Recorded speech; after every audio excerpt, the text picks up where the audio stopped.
Hi, and welcome back to Focal Point, AFR Talk. My name is Brian Fisher. You are listening to Focal Point, the home of muscular Christianity on Conservative Talk Radio. The network is AFR Talk, the American Family Radio Talk Network.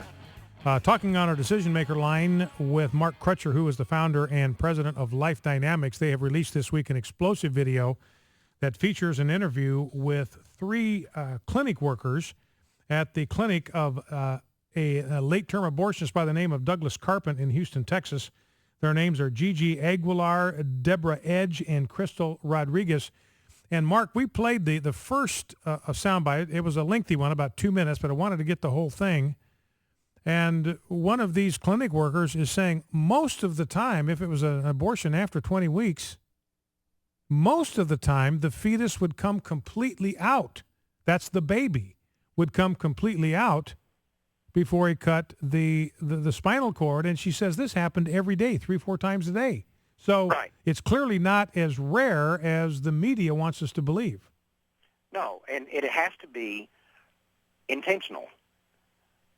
You can't argue that. I mean, 20 years ago or so, when we first started discovering this phenomenon of babies being born alive at abortion clinics, and I have National Abortion Federation tapes that we got as infiltrating their meetings, when they were talking about this 15, 20 years ago, but it was always an accidental thing. It was not something they tried to create. Matter of fact, they didn't.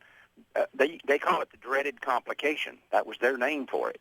They didn't want it because it created a legal dilemma for them. When the baby comes out alive, by most state laws, then it is a person that's entitled to have its life protected. And so they didn't want to have that situation created, and they tried everything they could do to avoid it. And it was extraordinarily rare. Now it's not extraordinarily rare anymore. It's commonplace. And the only explanation for that is that it's what they intend to happen.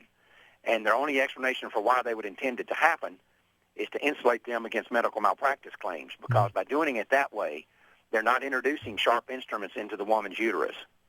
Now, Mark, let's listen to this next soundbite. In fact, we might listen to these next two kind of back to back, but this is one of the clinic workers, and this was new for me. I mean, this takes the Nazi-esque barbarity and savagery here to an entirely new level.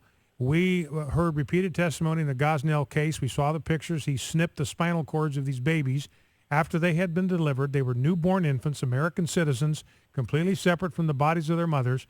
And he was snipping the spinal cords. And the clinic worker in clip one said, "Yeah, this is what Douglas Carpent did." But this just sent a chill up and down my spine. Let's listen to clip two. Because sometimes laminaria causes the cervix to get so soft that you don't need a lot of pulling or anything on it. Once you take that package out, 9 times out of 10, that fetus is ready kind of just to flow from inside of the uterus out into, When you say package, you mean the laminaria? The laminaria package insertion, yes, sir. You take that out and the baby's ready to come out? Yes, sir. As soon as that, or sometimes he would go ahead and bust the water sac, and there you go. You practically had a fetus, in the pan. So. And you see the baby alive?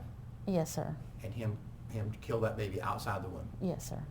And this would be done by jamming some sort of instrument into the either that or soft spot? Or actually twisting the head off the neck, kind of with his own bare hands. And you saw that happen? Yes, sir. I mean, Mark, the savagery here, I mean, she says that he twisted the heads off of these newborn babies. Can that be possible? Is that possibly true? It's absolutely true. Oh, my gosh.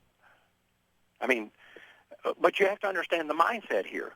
If you're this abortionist and you're saying it's intellectually dishonest for me to think that it's okay for me to kill this baby 6 inches up this woman's body, inside this woman's body, and not be able to kill it here, this doesn't make sense.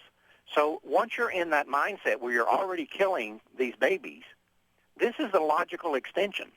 And Brian, we have to understand something. I wrote an article about who's really on trial in this case, and I'm telling you, it was not Gosnell that was on trial. It was the American people.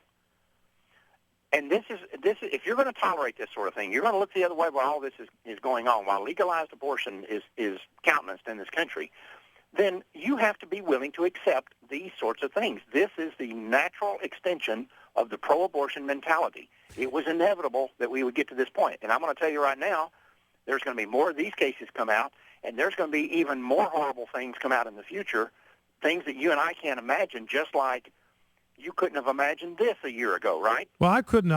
I'll tell you, Mark, I couldn't have imagined this before I listened to the testimony of these women on the tape that you released, that this Douglas Carpin actually twisted the heads off of these babies to kill them. I mean, I had no idea that anybody would even contemplate doing such a thing. Well, but again, Brian, I want you to think about it logically. If we're going to allow abortion, what difference does it make what these guys are doing? Yeah, what difference does it make whether you sever the spine or twist their heads off? You're getting a dead baby either way. Well, Mark, let's play clip number 3. Here's a clinic worker talking about some of the same things, but I want you to hear, the repetition of the testimony here about this procedure that this Carpin used, so you will realize that wasn't some slip of the tongue on her part. She didn't misspeak. She is describing what she saw. Let's listen. I normally saw either the snipping of the spine or the introduction of the instrument in the soft spot of the fetus normally, or twisting of the neck. I remember he would put like his finger. Yeah, or his finger. He'd take his finger and then through the throat. Yeah. You remember that the one that he did with the baby, the fetus came out and it was alive. He had thought he had actually killed it already, and he opened up his eyes and grabbed his hand, his finger. Remember that one? No. What happened? supposedly they said that it was a botch. And it was a botched abortion. The fetus was still alive. He thought it was dead. Mm-hmm. And the fetus opened his eyes and actually Grabbed his finger. was able to grab his finger. You know, Mark, you think about those dramatic pictures of the baby reaching its hand out of the womb while it's being operated on to save its life and grasping the finger of the surgeon. And you have the same thing going on here, only in the first dramatic picture, the doctor is there to try to save the life of that little baby. And here you've got an abortionist that is determined to kill that little baby. Well, can you imagine how dead your soul has to be? That you have this baby you think you've killed. You reach down to pick him up and put him in a black garbage bag, which is what they were doing. And the baby opens his eyes and looks at you and grabs your finger. And your response to that is to take your thumb and push it through his thorax to kill him. Do you understand how completely and morally bankrupt? And I wrote a chapter in a book I wrote years ago about these people that work in these abortion clinics, and I called it Vacant Souls. Do you realize how vacant your soul has to be to do that sort of thing? Well, you know, and just vacant and dark and empty and evil. I mean, a dwelling place for Satan and all of his demons to get to this place. Well, Mark, let's play clip number 4. And again, this is one of the clinic workers talking about their own experience working in Carpin's clinic. A lot of the times we would bring the big fetus that were over age, and we would reopen the bag and just look at it and be like, oh my God, it's so big. You know, we would be amazed how big it was. And we'd be sweating and stuff because it'd take us almost an hour to perform an abortion that big. It's really hard when you only get doing an abortion that big and only dilating with like maybe 13 to 14 laminarias in the cervix. It's kind of hard. Sometimes he couldn't get the fetus out. He would yank pieces, piece by piece, when they were over the size. And I'm talking about the whole floor dirty. I'm talking about me drenched in blood. And let's play one more clip. Let's go to clip 6 if we can, Rob, because again, this, here we have the clinic worker talking about the fact she's completely drenched in blood. Carpin is pulling these babies out in pieces. And here in clip 6, this is another, absolutely chilling description. Let's listen. On some occasions, of course, he pulled out a lot of breech fetus, and their toes would be moving. You know, you can see the fetus toes moving.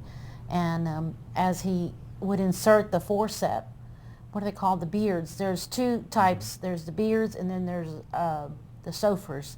The beards are the ones with the bigger claws, and that's the one he would use to yanked the fetus out. And I remember, I have a visual all the time. I always remember this. It's real disturbing to me, where he used to clamp, like push it in. He would hold the fetus by the feet and kind of pull down and insert the claws. And when he would squeeze them, you can see that baby's toes spread open. And I would always say, oh my goodness, and people say that they don't feel. Well, if they didn't feel, why would their toes, their toes would be out hanging kind of like in a, what's going on, where am I going? And I remember clearly every time he used to use that instrument, I remember those little toes, opening wide. It was a sad picture. I normally would turn around, kind of just hold and, just turn around until he was finished. Mark, it strikes me, I'll give you the last word here. We got about 90 seconds. I mean, her turning away when she sees the doctor clamp the baby, the little toes spread out, obviously feeling the pain from that procedure. And it seems to me that's what all of America has done. It's just averted its gaze. Do you think maybe that is changing? Is America going to start looking and being aware of what's going on here and doing something about it? What do you think? I think America better. We're spitting in the face of God. Make no mistake about it. And we've been doing it now for 40 years. And we've piled up 55 to 60 million dead bodies in that process. And if we think that we can continue to do this and get away with it, and that there's not going to be a price to pay, there's already going to be a price to pay for this, even if we stop right now. But this price gets greater as each day goes by. Make no mistake about it. God not only judges individuals, he judges nations. And the founders said, Mark, that human beings receive their judgment in the life to come, in the age to come. We all stand before the judge of the living and the dead to receive our eternal judgment, eternal reward, eternal punishment. But nations don't do that. So nations have to receive their reward, their judgment from God in history. And I'm reminded of what Thomas Jefferson said, I tremble for my country when I reflect that God is just and his justice cannot sleep forever. Well, our guest has been Mark Crutcher. He's the founder and president of Life Dynamics. Encourage you to go to their website, lifedynamics.org. View this video for yourself. It's grim. There are some very disturbing pictures of what's done to babies here. And Mark is right. We got to repent as a nation or we will be judged. Thank you, Mark, very much. Thank you, sir.